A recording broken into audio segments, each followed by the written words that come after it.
Las Vegas, August 3rd, 1969. Under the gold lights of the International Hotel, Elvis spots Priscilla near the aisle, and suddenly he stops the band mid-beat.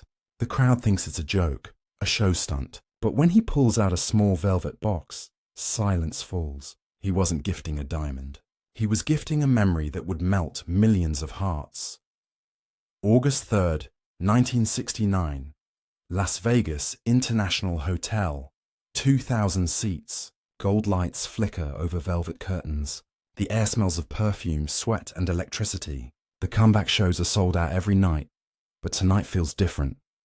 From the first chord, Elvis owns the room. Blue suede shoes, all shook up. Don't be cruel. The crowd claps like thunder rolling through the desert. Cameras flash, scarves fly, but something in his eyes looks distant, like he's waiting for someone. Charlie Hodge hands him a towel. You okay, E? Elvis nods, but doesn't answer. His gaze drifts toward the side aisle, where a quiet figure just slipped in. Priscilla. The spotlight catches the edge of her hair, a soft brown glow under the gold lights. She's sitting low, not wanting attention, but Elvis sees her. Everyone can feel the shift. He smiles just slightly, the grin that used to melt America. But this one's small, personal. He strums the next chord slower, softer. The band senses the change. James Burton's guitar trembles like a heartbeat. Ronnie Tutt eases the drums to a whisper. The crowd leans forward. Something's happening. You can hear the ice clink in glasses at the back tables. A woman in red whispers, "He's looking at someone." The room tightens. The noise drops to a hush. Even the waiters stop moving. It's as if 2,000 strangers are holding one collective breath. Elvis clears his throat, lowers the mic. "Ladies and gentlemen," he begins, voice calm, eyes fixed toward that aisle. Sometimes the greatest songs aren't written. They're lived. It's not part of the script. Joe Esposito glances from backstage, confused. Charlie mouths, "What's he doing?" Elvis takes a step closer to the edge of the stage. The lights follow him. His face glows with that mix of nerves and tenderness only love can carve. The band stays still. Nobody plays. For a full 10 seconds, the king of rock and roll just stands there, silent, staring. Somewhere, a bootleg recorder clicks on. The tape will capture that silence better than any song. And then, he smiles again. "Folks," he says softly, "you don't always get to say what's in your heart, but sometimes you get one more chance. The audience doesn't understand yet, but they will." For a brief second, the man who could fill stadiums seems like a boy again. Just a husband, a father, searching for the right words. He nods to the band to hold. His hand slides into his pocket. Something small, something that glints under the light. A murmur ripples through the room. Cameras rise. Joe whispers, "He's really doing it." What could make a global icon stop a sold-out show just to speak to one woman? What would you have done, standing there with the world watching? The room leans forward, waiting, because none of them know what's inside that little velvet box. Not yet. Backstage earlier that night, Jerry Schilling had raised an eyebrow. "You're really going to do this on stage, E?" Elvis smiled, slipping a tiny velvet box into his jacket pocket. "Timing's everything, man." Now, under the white-hot lights of the showroom, that little box weighs more than his microphone. He feels it press against his heart with every breath. The crowd is alive, thousands of eyes, flashes, and cheers. But when he looks toward the aisle again, everything else blurs. Priscilla sits still, half smiling, unsure why he's paused. James Burton's hand hovers over the strings, waiting. Ronnie Tutt drums his fingers nervously. The sweet inspirations glance at each other. Something's off. Then it happens. Elvis lowers his mic and signals to stop. A chord hangs in the air, unfinished. Silence rushes in like a wave. The crowd freezes. No one claps. No one breathes. Joe Esposito leans from the wings, whispering to the sound tech. He's off script. "Don't cut the mic!" Elvis steps forward, his boots echoing against the stage floor. He looks down at the audience, then straight to her. "Folks," he says softly, "sometimes the best thing you can give ain't on the set list." A few laughs ripple through the crowd, unsure. Some think it's a joke, others sense it isn't. He glances down at his hand. The tiny velvet box glints under the spotlight. Inside that box, something the public was never meant to see. Not a diamond, not a ring for show. Just something small, personal, and heartbreakingly simple. He shouldn't have brought it tonight. It was meant for later at home, away from the cameras. But Elvis was never good at waiting. Priscilla looks shocked. She shakes her head slightly, as if to say not here. But he's already committed. Security shifts nervously near the front. The last few weeks had seen strange letters, unsettling ones. The guards have standing orders. No unplanned movement near the stage. And now, their boss is inviting one. Elvis lifts the box slightly higher. "You mind stepping closer, honey?" Gasps scatter across the crowd. A photographer rises instinctively, the camera shutter cracking through the quiet. The spotlight tilts. A golden beam follows her as she rises. Elvis's heart races. This isn't about romance or publicity. It's about something deeper. A promise between two people the world refuses to let be ordinary. The crowd can't decide whether to clap or hold their breath. A few call out softly, "Go on, Scylla." Others just watch, stunned. He waits, still as a statue. The box remains closed. His thumb rubs over its edge nervously. "Don't drop it. Don't shake. Don't lose your nerve now. It feels like an eternity." Then finally she stands. The spotlight widens. She steps toward the stage stairs. Every heel click echoing in the hushed room. The musicians lower their instruments. The audience cranes forward, as if history's about to happen in slow motion. And somewhere in that silence, one fan's cheap tape recorder catches the faint sound of Elvis whispering to himself. This ain't about the show. It's about what matters. The band holds. The moment stretches like a held breath. What could possibly be inside that box that would make the king risk his crown, live in front of the world? Would you have stopped your whole life to give someone a memory? The velvet lid opens, just a little. Then Elvis looks up, eyes glistening. "Miss Priscilla, ma'am," he says softly.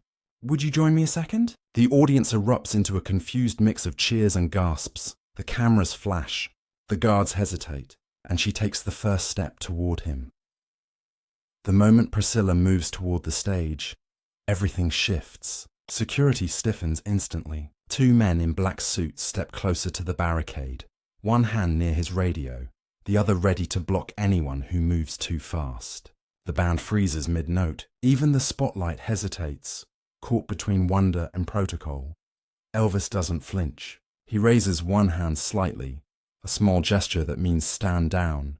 But the guards don't lower their guard. They've seen threats before, fans breaking through, obsessed admirers who'd risk anything to touch him. This could spiral in seconds. The crowd senses the tension. A nervous murmur rises from the tables, like the start of a storm.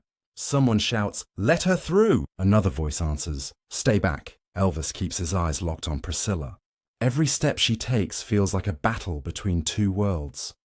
The public one that belongs to millions, and the private one that belongs only to them.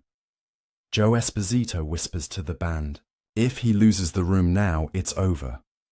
But Elvis isn't performing anymore. He's telling the truth. He leans closer to the mic. His voice trembles, half nerves, half love. "Sometimes the hardest thing in the world," he says, "is remembering why you started all this in the first place." The words echo off the walls. No music, just breath, light, and quiet. The guards glance toward him for direction. Elvis nods once more, firm this time. The captain lowers his radio. The tension breaks like glass underfoot. Compassion wins. The crowd erupts into soft applause, not wild, not screaming, but gentle, respectful, as if everyone suddenly realizes they're watching something fragile. Priscilla reaches the first step. Her eyes are wide, part shock, part disbelief. "Elvis, what are you doing?" she whispers.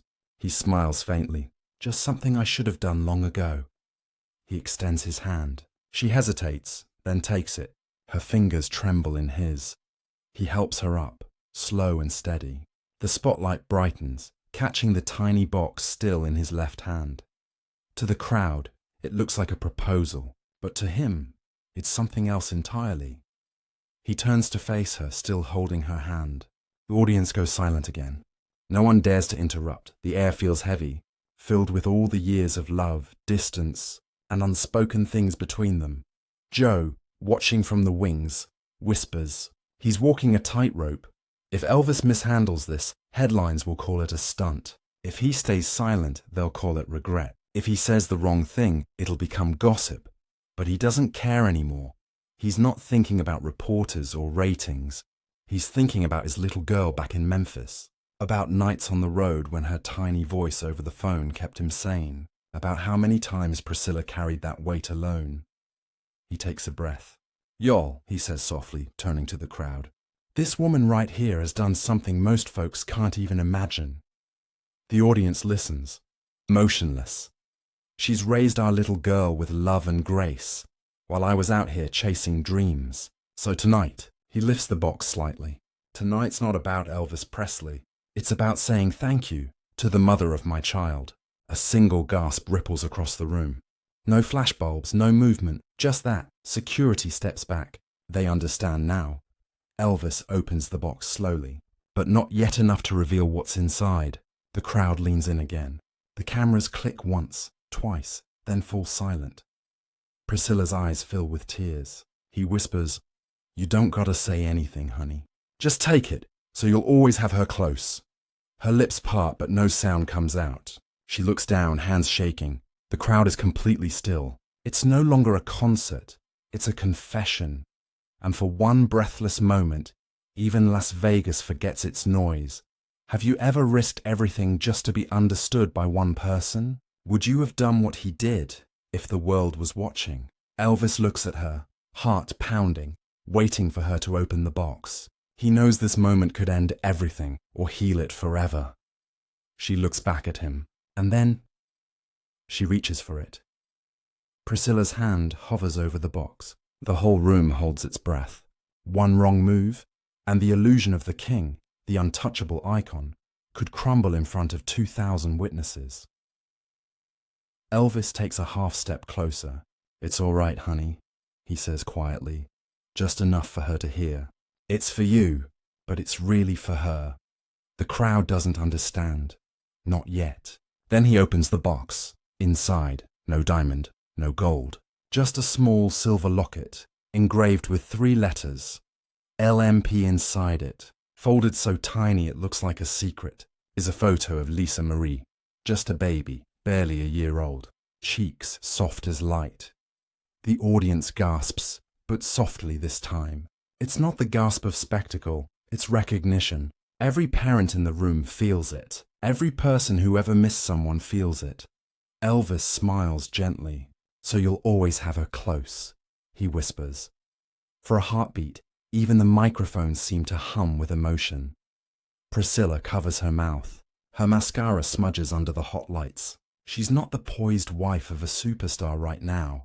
She's just a mother, holding the closest thing to home she's had in months. Elvis lowers his eyes, voice breaking.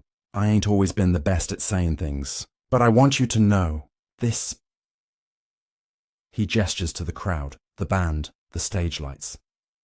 "It don't mean a thing compared to that little girl." A murmur of soft applause grows, unsure but heartfelt. Then silence again. He turns toward the audience, a small grin returning to his face. "You see, folks, the papers tell stories, but they don't print the truth of the heart." He looks back to her. "She's carried me more than I carried her." Short bursts now, words like lightning. She waited.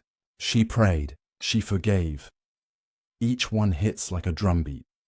A woman in the second row starts to cry. A man near the bar whispers, "He's never done this before." Elvis takes the locket and steps closer. The guards don't move. He pins it carefully to Priscilla's hand and closes her fingers around it. "Take it," he says softly. "And when Lisa's old enough to understand, tell her this night was for her." Priscilla nods, tears shining under the gold lights. He smiles again, the old Elvis grin, but this time it's smaller, warmer, human.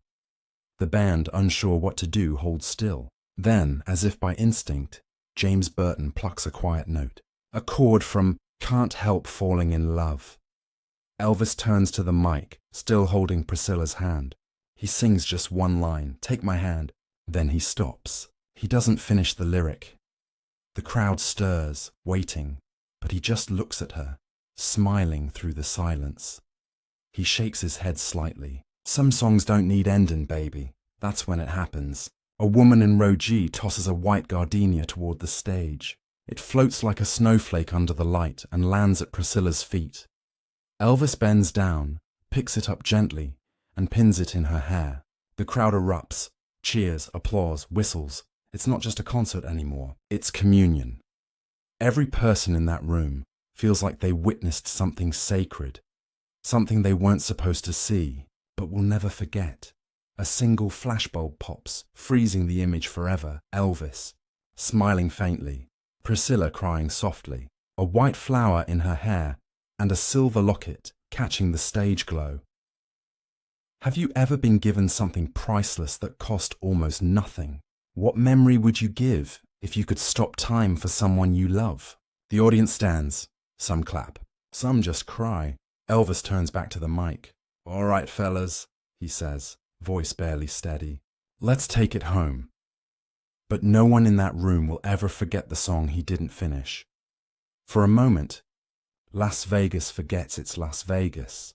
The slot machines outside the showroom keep ringing, but inside, it's church quiet. Priscilla steps back toward her seat, clutching the locket. The audience is still standing, no one sure whether to sit, cheer, or just breathe. Then, something unexpected happens. From the back row, a woman's voice breaks the silence, soft, shaky. She starts singing, "Can't Help," "Falling in Love," one note. Then another voice joins in, then another. Within seconds, the entire showroom becomes a living choir. 2,000 strangers singing the same melody, off-key, tearful, real. Elvis watches, stunned. He grips the mic stand, looking out at a sea of faces. People who didn't come for a spectacle anymore. They came for something pure. James Burton strums quietly to match the crowd's tempo. Ronnie Tutt brushes the snare like a heartbeat. Even the sweet inspirations are crying as they hum the harmony. It's no longer a concert. It's a prayer disguised as a song. Elvis leans toward the mic, barely above a whisper. "Take my hand." He finishes the line this time. The crowd answers him. Thousands of voices trembling through the rafters. He looks toward the aisle where Priscilla sits. She's singing too, tears shining, the silver locket glinting each time she moves. Something soft breaks inside him. For once, he's not the king. He's just a man who finally told the truth, and the world is answering back. Joe Esposito, standing in the wings, scribbles a note on the set list sheet. Crowd joined. Elvis emotional. Magic. That paper will end up folded inside a guitar case for decades. Then a boy up front, barely 10 years old, buzz cut, sitting beside his father in uniform, stands and salutes. The audience notices. The boy's father wipes his eyes. Elvis steps down from the riser, bends, and returns the salute. The crowd roars again, louder this time, but still tender. He hands the boy his silk scarf. "For your dad," he says gently. That small act sends ripples through the room. A woman passes a handkerchief to another. A stranger hugs someone they've never met. It's no longer about Elvis or Priscilla. It's about everyone there remembering who they love and how fragile that love can be. The moment feels endless. The smell of roses from the stage flowers mixes with the sweat and cigarette smoke. Flashbulbs pulse like stars, and in the middle of it, Elvis turns to the crowd, eyes wet, smile soft. He says quietly, "You know, we're all trying to find our way home, ain't we?" The audience murmurs yes. Some whisper it out loud. He continues, "Well, maybe tonight, we found it for a minute." He looks back at Priscilla. She mouths, "Thank you." He nods, almost imperceptibly, then lifts his gaze toward the band. "Play it, boys," he says. They ease into the final chorus. The brass swells. The lights shimmer gold and white. By the end of the song, every person in that room is standing, singing, clapping, crying. The International Hotel becomes something no headline can ever describe. Elvis doesn't take a bow. He doesn't need to. He just sets the mic down gently, as if afraid to wake the moment. The room erupts again, louder than any encore he's ever had. Even the guards are smiling. When the lights dim, 1,000 voices chant his name, but he walks off quietly, towel over his shoulder, whispering to Joe, "That's the one they'll remember." And he's right, because sometimes a crowd doesn't just watch history, they help sing it into being. Have you ever felt 2,000 hearts beat like one? And if you had, would you ever forget the sound? By sunrise, the velvet night outside the International Hotel had turned into rumor. Bellboys whispered it in elevators. Taxi drivers retold it with shaking hands. Someone said they saw Priscilla cry. Someone else said Elvis sang without music. But the truth was quieter and far more beautiful. A bootleg tape labeled LV8369DS started circulating before noon. The audio was raw, filled with coughs, claps, and the whine of cheap microphones. Yet when the silence hits, when Elvis says, "So you'll always have her close," you can hear the entire room holding its breath. That cassette became legend. Copies passed from hand to hand, state to state. Fans didn't call it the Lockett Show. They called it "The Night Love Broke the Set List." At first, reporters tried to spin it. Some called it a publicity stunt. Others said it was a reconciliation act. But those who were there knew better. They'd felt it. Joe Esposito, years later, would write a note in the margin of his tour log. He meant family first that night. That one sentence still sits framed at Graceland today, next to a faded concert photo. Elvis mid-smile, light haloing his hair. The gift itself, Priscilla's silver locket, became a myth of its own. Some said she kept it in a box for years. Others swear she wore it again during Lisa's first piano recital. No one knows for sure, but that mystery only made it more powerful. By 1971, a fan club in Henderson, Nevada, started something called Gardenias for Lisa. Every August, they'd send white flowers to children's hospitals in Elvis's name. Just fans, waitresses, factory workers, old veterans, doing something good because a singer once stopped a show to say thank you. One of those fans, a woman named Carla who had been an usher that night, kept her ticket stub in her wallet for the rest of her life. She told her granddaughter, "It wasn't about Elvis. It was about what he remembered in front of all of us." Decades later, when the hotel changed names, the International became the Hilton, then the Westgate, Starr found a plaque hidden behind an old stage curtain. No signature, just engraved words. "So you'll always have her close when I'm gone." Visitors still stop to read it. Some leave a flower, others whisper a prayer. At Graceland, a small glass case appeared in 1984. Inside sits a silver locket and a pressed white gardenia. The display card reads, "Las Vegas, 1969. The night Elvis Presley reminded the world that love is worth pausing for." People who see it often cry without knowing why. Maybe because they feel what he felt, that ache of wanting to give someone a piece of your heart before the music stops. Years later, one fan mailed a letter to Graceland that said, "I wasn't there, but I play that bootleg every Christmas. When the crowd sings, I still feel him alive." Maybe that's what legacy really means.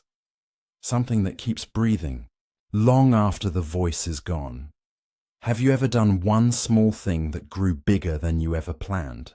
What would you give if you knew people might remember it forever? Because one night, in one city, Elvis gave away something priceless, and thousands of people have been passing it forward ever since.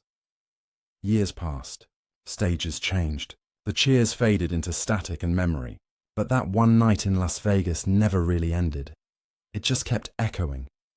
People still talk about the way Elvis looked when he opened that little box. Not like a king handing out riches, but like a father offering peace. Maybe that's why it never lost its power. Because the gift wasn't gold, it was grace, Elvis once said in an interview. Music's just how I say the things I can't talk about. That night, he didn't need a song. He said it all without a lyric. Decades later, that silver locket still shines behind glass in Graceland. Visitors lean close, trying to imagine the heartbeat behind it. Some whisper their own promises to the ones they love. Others just stand silent, remembering someone they lost. It's strange, isn't it? A single gesture, one small act of kindness, can outlive the person who made it. Because that night, Elvis didn't give a jewel. He gave a compass. And it still points home. Maybe the crowd came to see a legend, but they left learning what it means to be human. What would your compass point to tonight? And who do you need to remind that love is still the greatest encore? If this story touched you, share it with someone who needs reminding that love outlasts fame, noise, and time. Somewhere, someone still plays that bootleg tape and feels a heartbeat between the notes. Maybe that's what forever really sounds like.